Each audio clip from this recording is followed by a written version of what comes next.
On today's show, we're chasing a long-held dream of rural life. It's a classic country house with the door in the middle. Which is something that I've always had a picture of in my head. So we're pulling out all the stops. As projects go, I would say this is probably the biggest project I've ever shown in nearly 14 years. Okay. Right. Welcome to Escape to the Country. Today I'm in one of the UK's most popular property hotspots. Behind me you can see the rolling hills of Devon. Now, in the last 6 months, demand here has reached a real high, with many people wishing to relocate from our towns and cities to a new life here in the West Country. In fact, it's said locally that some house hunters have even chartered helicopters to get around so they don't miss out on viewings. That is absolutely astonishing. But if you are lucky enough to be able to fly over this landscape, you will see one of the most beautiful patchworks of the UK. Situated in the southwest, Devon is one of England's largest counties. House prices here are almost £40,000 above the national average, with detached properties selling at around the £400,000 mark. Although Devon is renowned for its picturesque countryside, only a quarter of the population live rurally, with the biggest employment hotspots being Exeter, Torbay and Plymouth. But if city life isn't for you, and it probably isn't, look to the county's lovely market towns for a slower pace of life without compromising on access to facilities. And South Molton is one such place. It's just like a step back in time, really, South Molton. Old-fashioned shops, good community feel about it. It's not commercialised, and still got the market and everything. Be it food essentials or interior luxuries for the home, the town's retailers offer a warm welcome. It's a lovely little town. South Molton's great. It's a real little community. We all know each other, and it's really friendly, really friendly little place. I've lived here for most of my life. It's such a great place because we're close to the moors, but also close to the sea, and my daughters were brought up going to the beach from about 1 week old for both of them. So yeah, it's fantastic. Now here's an interesting little escape to the country fact for you. Devon is home to 3 of England's most isolated villages, namely Letterford, Mannerton and Dartmead. Each one of those is some 50 minutes away from its nearest primary school and 2 hours away from their nearest secondary schools. Not ideal for today's family. However, splendid isolation is definitely an attraction for them because they have been thinking about this rural move for a very long time. When I was a young girl, I used to occasionally be given pocket money by aunts and uncles for ice cream. And I always used to say, no, I'm going to put that in my piggy bank, I'm saving that for a country cottage, because that's something I always wanted. Despite those sweet childhood dreams, Nina has lived in the town of Hailsham in East Sussex for the past 2 decades. She and husband James moved into their 4-bedroom suburban home 11 years ago. It's been a very good area to bring the kids up to this stage, but it's got busier. Much busier. There's a lot of houses going up. We kind of want to move on from that now. We want our own countryside. So they've set their sights on Devon, as the couple feel it's the right place for them and their 2 children to really indulge their favourite pastimes. As a family, we spend a lot of time outdoors. We love walks in the countryside, family bike rides, picnics, camping. It's what we do as a family, the 4 of us, and the children love it. They love just to have woods. And a stream. They enjoy being creative with their imaginations, and the countryside gives them that, and I think we want more of that. However, there is still one aspect of this property search that's up for debate. A bigger garden would be great because that's something I've always wanted. A garden where I can have a greenhouse. All my plants are in pots, were in limbo because I've always known that we're moving on, so it would be nice to finally let them set their roots as well. But not acres and acres. I like acres. I'd have up to 30 acres if I could and not be scared. But you won't. But I won't. It's No. not gonna happen. No, that won't be happening. We might have 10. Yeah, who's going to cut the grass? I could do that. Really? Okay. When they first met, the couple were both working as consultants in the transport and logistics industry. Whilst James now runs his own consultancy business that he can operate from anywhere with broadband, Nina has spent the last few years focusing on the children. But she's excited about the entrepreneurial opportunities their new home may bring. I'm keen to try a completely different lifestyle now when it comes to work and embrace something new, be it a holiday let, but equally if there was land suitable for a campsite, as in eco-camping, glamping, that would be great too. Now's as good a time as any. We don't want to wait until retirement. This is the lifestyle we've always talked about, so you've got to grab your dreams, haven't you, and just go for it.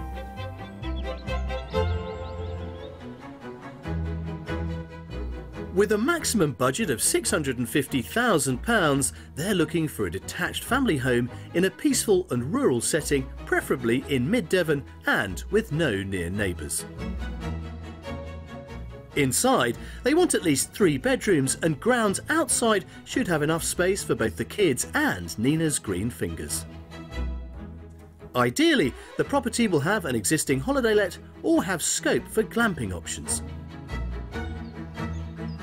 We've scoured the market to find the best properties their money can buy, but I'll only reveal the price of each house after our couple have had a guess first. The final offering will be the mystery house, which will scale up their dreams of country life to a stately level. Well, guys, welcome to Devon. I think it's fair to say, though, you could have picked almost anywhere in the UK to move to at this point in your lives. Why Devon? We could have picked anywhere, but it's a case of wanting to find a place that's got the rolling green hills. And that's what we want, to fling open the back door of our house, hear the birdsong and see that beautiful greenery. Now, I know that this move is in some ways motivated by having a plan for a business idea in the future. What kind of options have you considered thus far?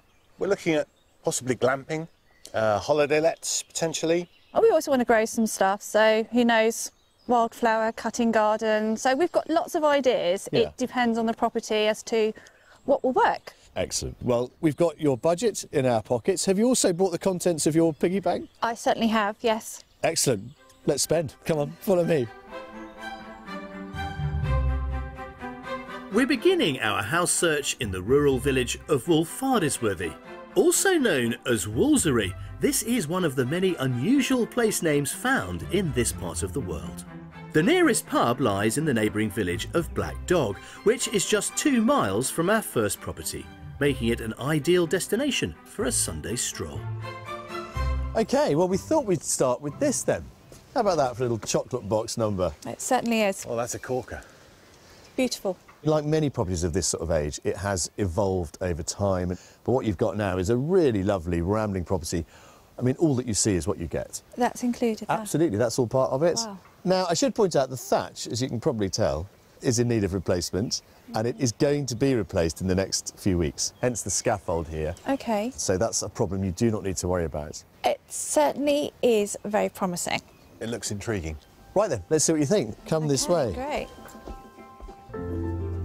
Dating from the 1600s, this Grade 2 listed thatched cottage is jam-packed with character, both outside and in. Right, well, we'll start with this then, the kitchen. Come on in. Wow.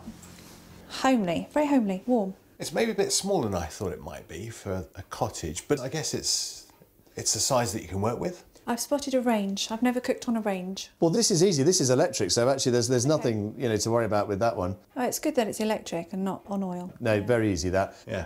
Initially, I thought it's small, but actually there's quite a lot of workspace, isn't there? Enough room to dance around in the kitchen. There is. Perfect. Yeah. And there's a utility room out there too, and all the kids' gear and Yeah. muddy boots and all the rest of it can go out there too. Great. But it leads on through here to the living space. Come and have a look at this. Step down. Oh, There's a real sense of the history of this place in this Yeah. room, I think. Oh, this is nice. love it. Yeah. They've decorated it beautifully as well. Really, really lovely. The beams actually look nicely renovated, so they're not too dark and oppressive. I like the window seat too. And actually, and I know the lights are on, but I still think there's quite a lot of natural light that comes through the windows, particularly on a day like today. It's got a homely feel. This feels good. Yeah. Yes. Yeah. Adjacent to the living room and kitchen lies a cosy dining area. And across the hallway, at the other end of the cottage, there's a further reception room being used as a snug/study. Also, one of the property's 3 bedrooms is located on the ground floor. We're continuing upstairs, where a large family bathroom and 2 generous doubles are built up into the eaves. So this is the one we think you would absolutely go for. Oh, yes. Yes. Oh, It's yeah. a real character country bedroom. And it also has quite a generous dressing area too. Wow. Plus ensuite shower room around the corner. So you have got a proper suite for yourselves here. Yes. You could hold a barn dance in there. I can see through it. There's loads of storage. You can explore that a little bit later on. But Okay. a really useful addition. Not the sort of thing you might always expect to find in an old cottage. No, not at all. Like this one. It's really well done. This 17th century property has been transformed into a practical modern home. Outside, the garden extends to 1 1/4 acres. So here we are, out the back of the property, the gardens for you to explore. It runs up there to that store, which is quite useful, and you can just hear the brook tumbling over a lovely stone weir down there. Loads to explore here. Okay. Lovely. Come on. This well-established garden has been lovingly landscaped by its owners and includes a patio with barbecue, plus several seating areas with views over the neighbouring countryside. But this plot doesn't end here. To the front of the cottage lies a large open paddock. I was thinking perhaps a shepherd's hut or something here would be lovely. That would be beautiful. I think absolutely there's something that we could do with the land, and I think it's a really good size. Well, let's think about the price then, shall we? Let's empty your piggy bank. Right. How much do you think this is going to cost you, Nina? Ooh. I hope I'm not being too optimistic. Maybe 575. Might be a bit optimistic, James? I think it's a little bit more. I think I'd say about 620. £620,000. This is currently on the market for an asking price of £650,000. Oh, okay. Okay. Okay. Top of our budget. Yeah, it is the top of your budget, but we are in a very much sought-after part of Devon, I think. We and this is are. an absolute Devonian classic, isn't it? It is. Certainly given us something to think about, Jules. At £650,000, this detached thatched cottage in an idyllic rural setting comes with 3 reception rooms and 3 bedrooms, all with beautiful period features throughout. Outside, there's over an acre of garden with scope for glamping, rural views and its very own babbling brook. Look at this. That's lovely, isn't it? I love it. With fruit trees in the background there. Gorgeous. Love it. I can imagine living here, definitely. The location is stunning. We're not overlooked. I love the fact that there's the stream down there and it is such a lovely feature of this house. The kids would love this. They love being outside, they'd love the stream. I think they'd love everything about it. They're not really fussed about the houses, so as long as the outdoor space is good, they're happy. It's the top of our budget, so we need to crunch some figures, but it's definitely got a lot going for it. The quintessential cottage for you. There we are. So that's it. Property 1 done. Happy? Very. Yeah. Maybe a contender? I think so. Yes. Good. Keep that Yes. thought. Right, more to see though. Follow me. Great.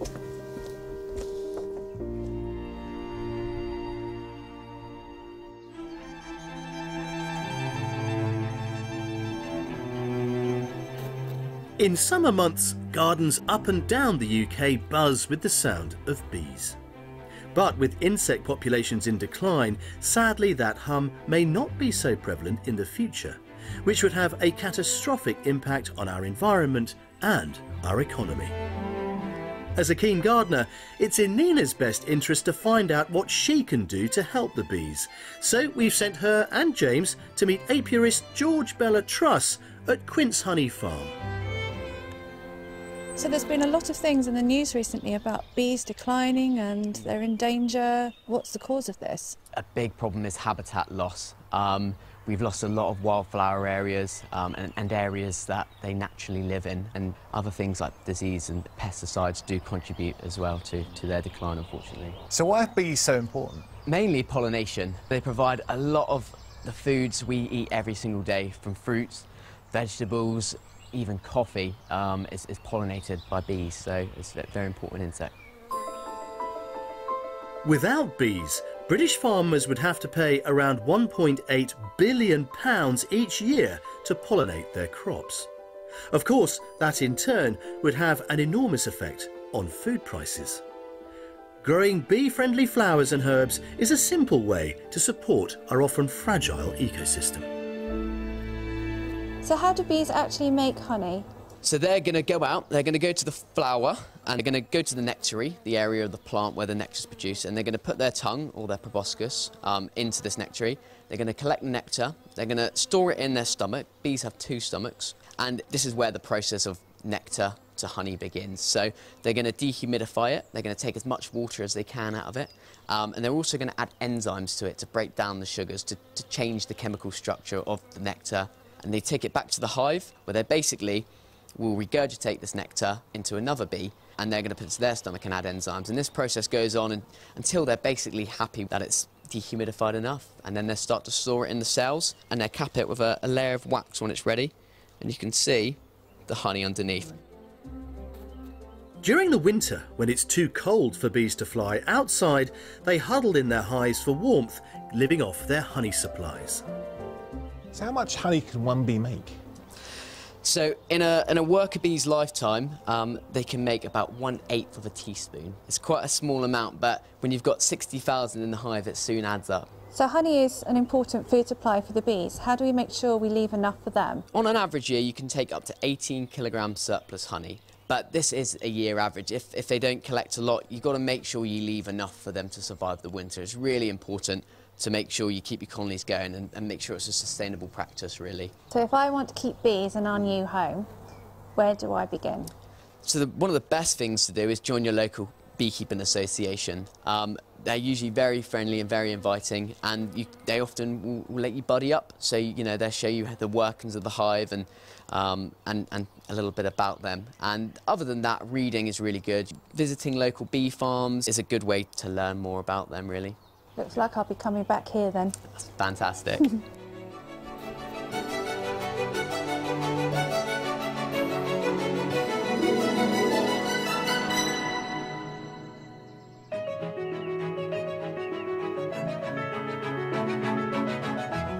Nina and James from East Sussex are searching for a new rural family home in Devon with a budget of £650,000. And as they're ideally looking for a property with business opportunity included, I've got my work cut out. Still to come, the mystery house leaves our buyers stumped. Well. Yes, well indeed, James.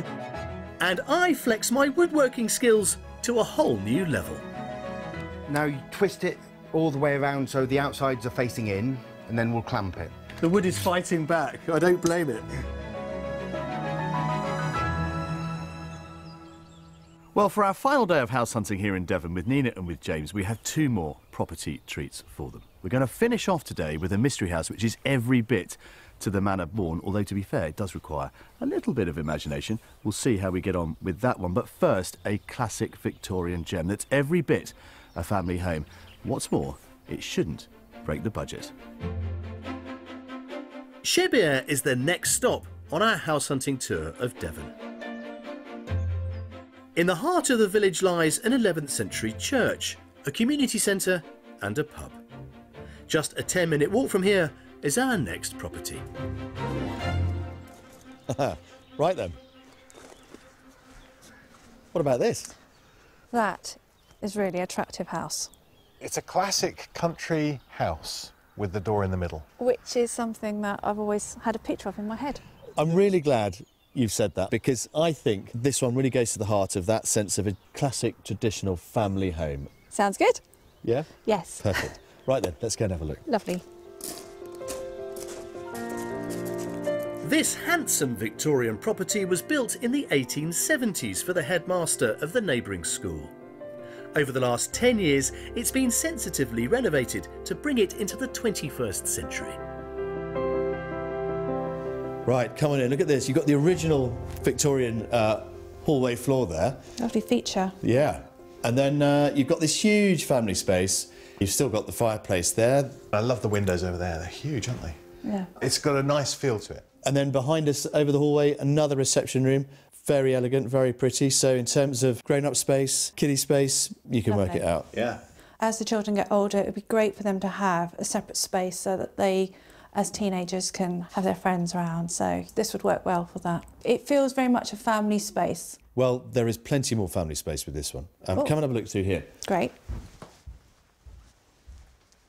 So with this work, this is a sort of similar size, actually, to what we've already seen in terms of kitchen space. Yes. There's plenty of workspace.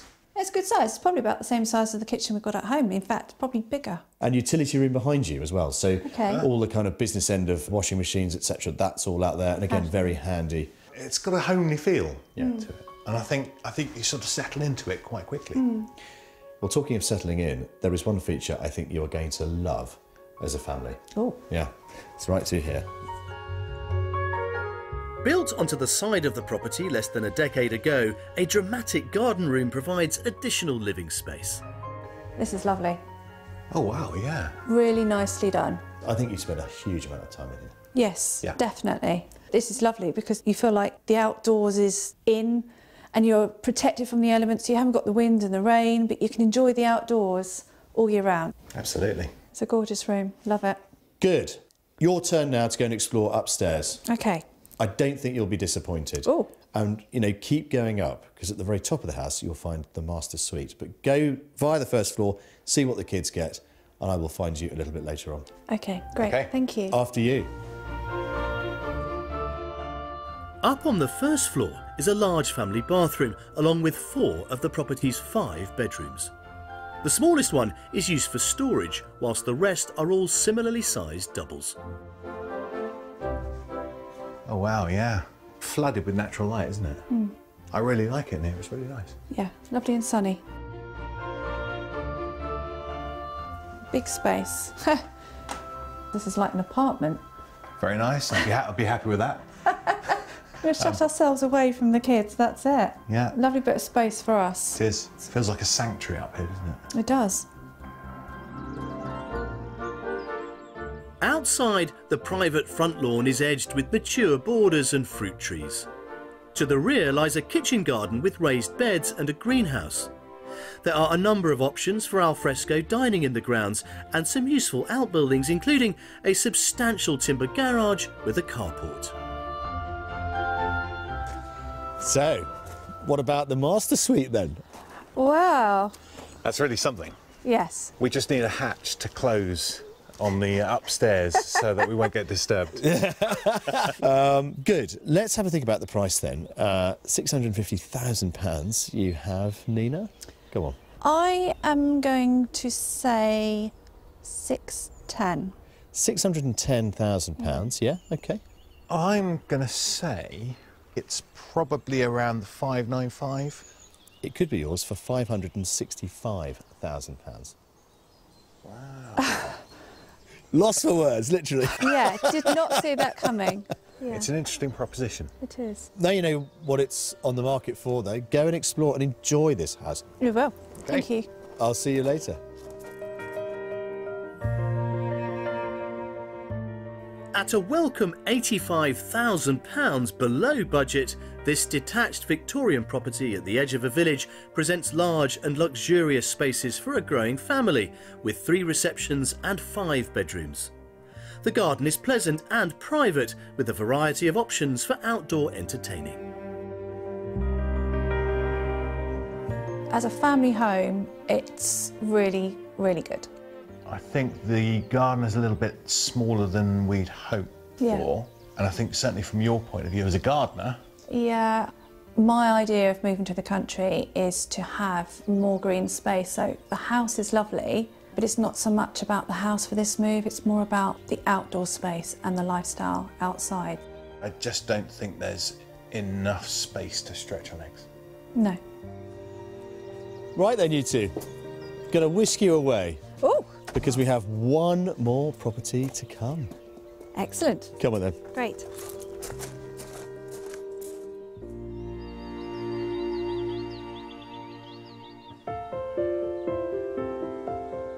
In a recent survey, Devon was ranked as one of the top 3 most colourful places in the UK. The region boasts 26 public gardens, including these at Marwood Hill, which even in autumn are beautifully vibrant. But you don't have to live here to enjoy these landscapes. In the nearby village of Bratton Fleming on the edge of Exmoor, it's possible to rent this cosy shepherd's hut as a holiday let. Perhaps it's somewhere that might inspire our buyers and their aspirations for the country move. This one sleeps 2 people, has an indoor kitchen as well as barbecue facilities in its private garden, and is priced from £85 a night. For those planning on a longer stay in Devon, how about becoming a resident of a village within the Dartmoor National Park by renting this gorgeous double-fronted character cottage? It comes with 3 bedrooms and costs £900 per calendar month.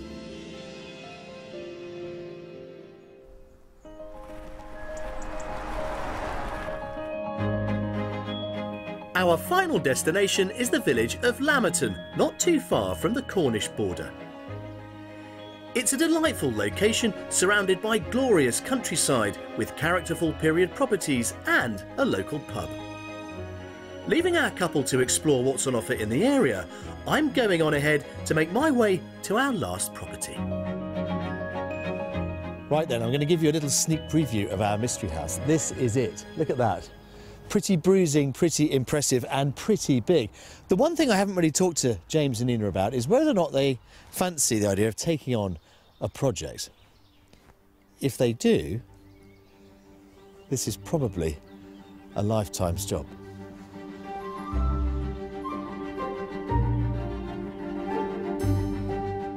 The oldest parts of this astonishing stately pile date back to the 17th century. And over the years, it's been lived in by several notable local dignitaries. There are some really intriguing historic elements to this place, this pretty little courtyard being but one of them. But there's no getting away from the fact this would be a real labour of love.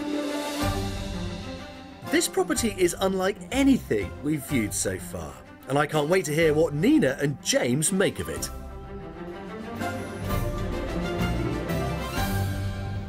So, this is our mystery house.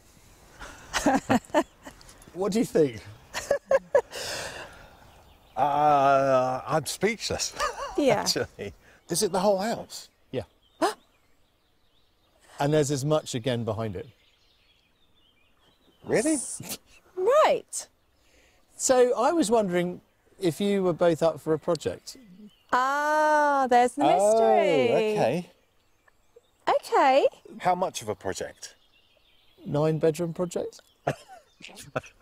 With 1.75 acres. Wow.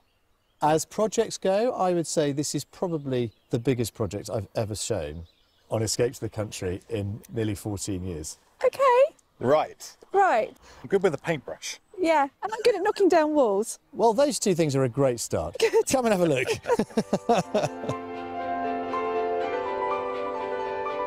The bell tower, along with the Gothic windows, were added during the early 1800s.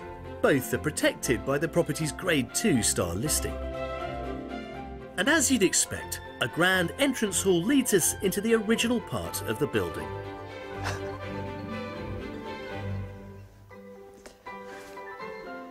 Well. Yes, well indeed, James. Well, yes, James. Lovely fireplace. Jules, is it fair to say it needs a little bit of work? Tiny bit. But imagine this as an entrance hall. Oh, actually, this place really could sing if it's done well. Well, it's a good starting point. Come on, come to here. The ground floor rooms are empty shells, but they come complete with some beautiful features that could be lovingly restored.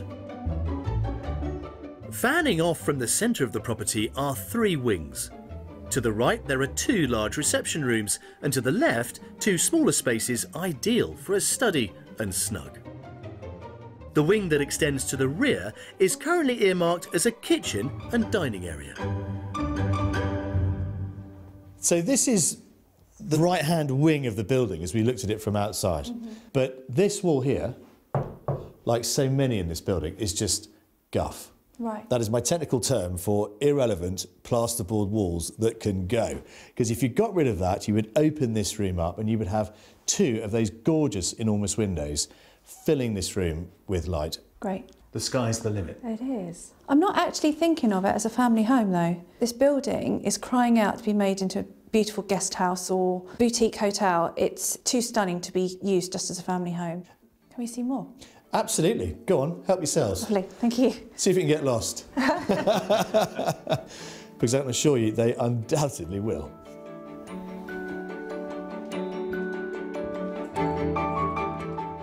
In every way you look in here, when you see past the chaos, you see some brilliant architectural details. Look at this gorgeous door reveal, and this amazing sweeping staircase. They've even still got the bell that was originally cast in Tavistock for the bell tower.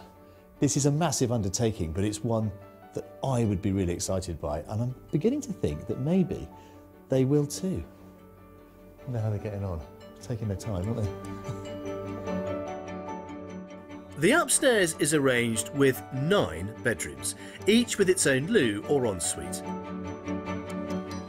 Whilst 5 are generous doubles, the smaller single rooms could be knocked through to make 2 larger bedrooms. So this is the main bedroom. And it's a great space. It's huge, and you've got the character window there as well. Look at that. Fantastic windows. Curved ceiling. Yeah, and you've got the ensuite there. This would be a great space. Imagine this as a master bedroom.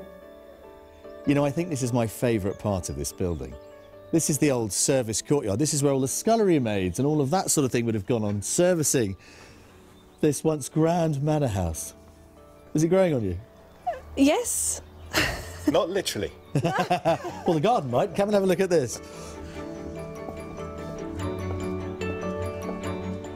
The cobbled courtyard is surrounded by useful outbuildings which will be handy with 1 3/4 acres to maintain. A mature garden to the rear is predominantly lawned with a small orchard. I think the view from here is really interesting. It's more like a farmhouse from here than a manor house, isn't it? It is. Wow, it's a big project though, isn't it? Yeah. It is. It is. It is. We're still a little bit speechless. So should we talk about the price? I think so. Go on then, off you go. There's clearly a lot of work that needs doing. I think I'm going to go with 625. Okay. Nina? I'm going to say 640. It's currently on the market for £650,000.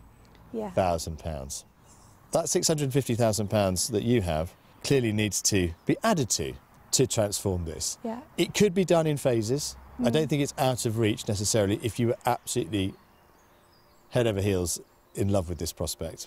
Go and enjoy it, wander around, soak up the history. We will. Get creative, and I'll come and find you before it gets dark. Yeah, lovely. Thanks, Jules. Thanks, Jules. Off you go.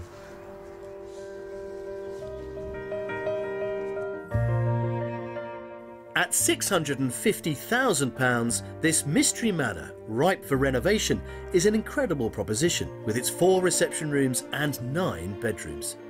And with just under 2 acres outside, it does offer tremendous scope. The opportunities here are incredible. Yes. To try and see it as a place for us to live in is very difficult.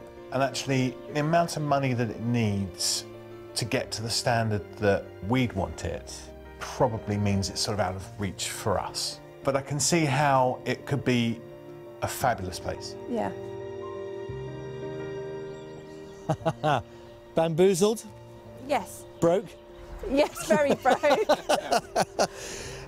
OK, guys, that's it. You've seen all the properties we had lined up for you. Ready to go think? Yes. Yeah, I think so. Very good. Come on.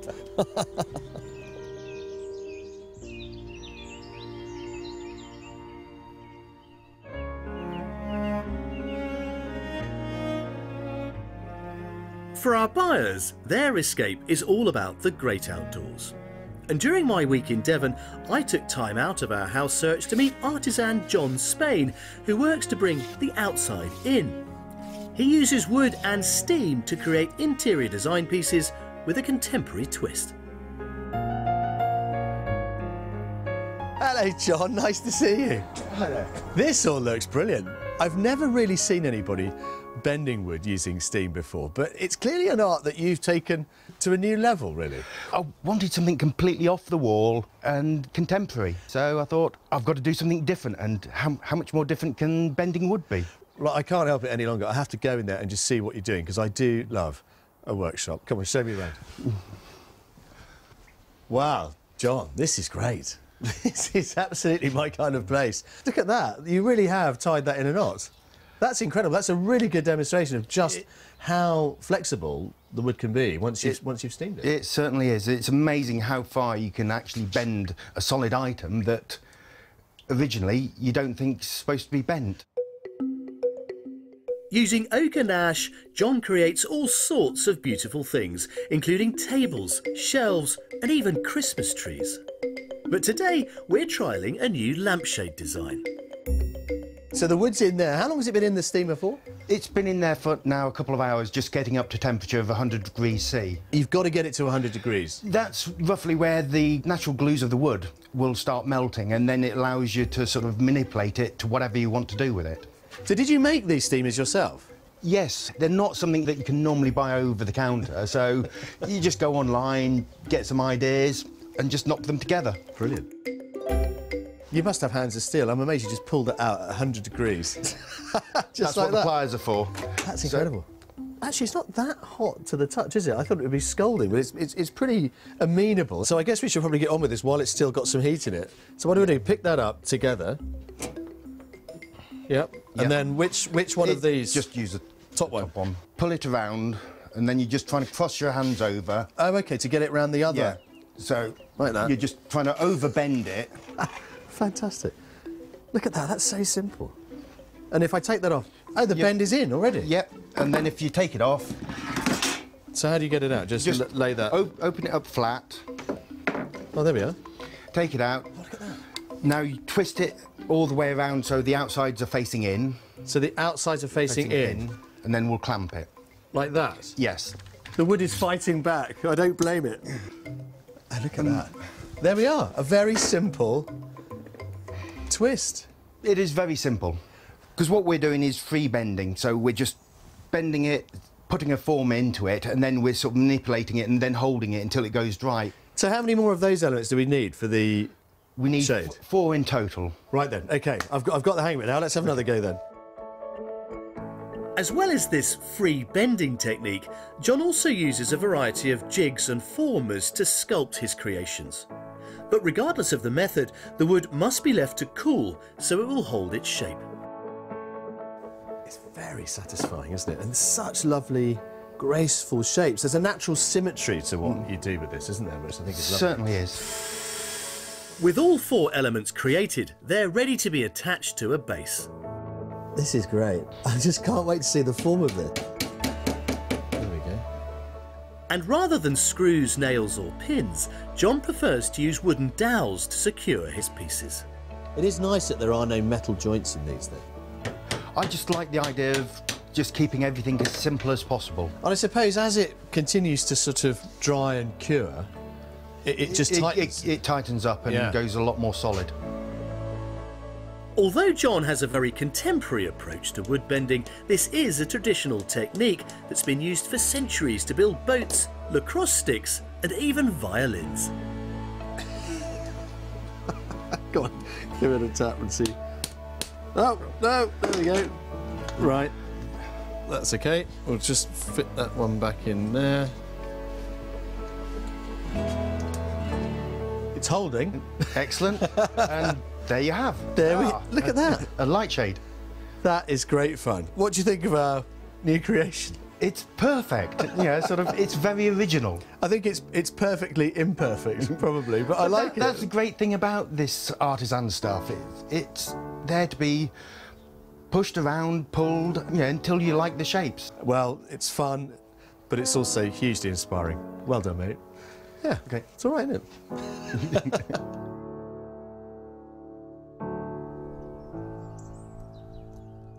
Well, as you can probably see over my shoulder, James and Nina are deep in conversation, trying to come to terms with everything we have shown them this week. We have taken them on quite a roller coaster of a journey. Let's go and see if we have managed to find them a property for their future.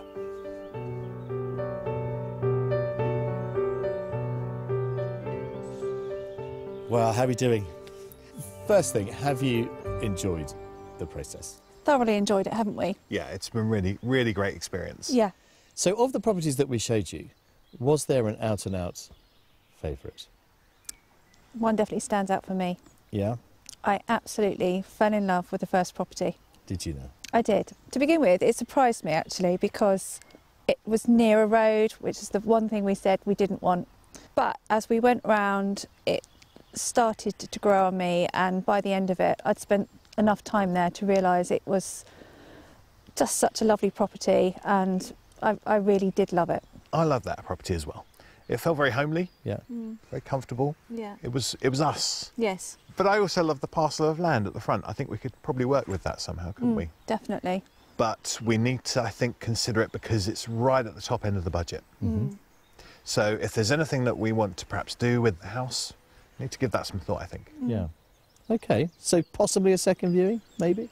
We're going to come back in just a couple of weeks, so it's certainly one I'd like to go back to. Well, I hope we have managed to help you, as I say, focus your search with a little more clarity, you know, and we wish you the best of luck. Just let us know what you do over the next few months. We will. We Thanks, will do, Jules. yeah.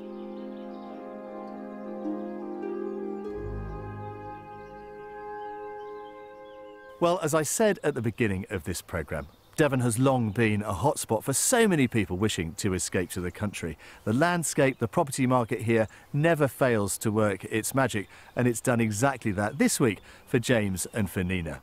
Now, I suspect their search may go on a little further, but there is no doubt they are going to be here very soon, and I wish them all the very best of luck. I'll see you next time.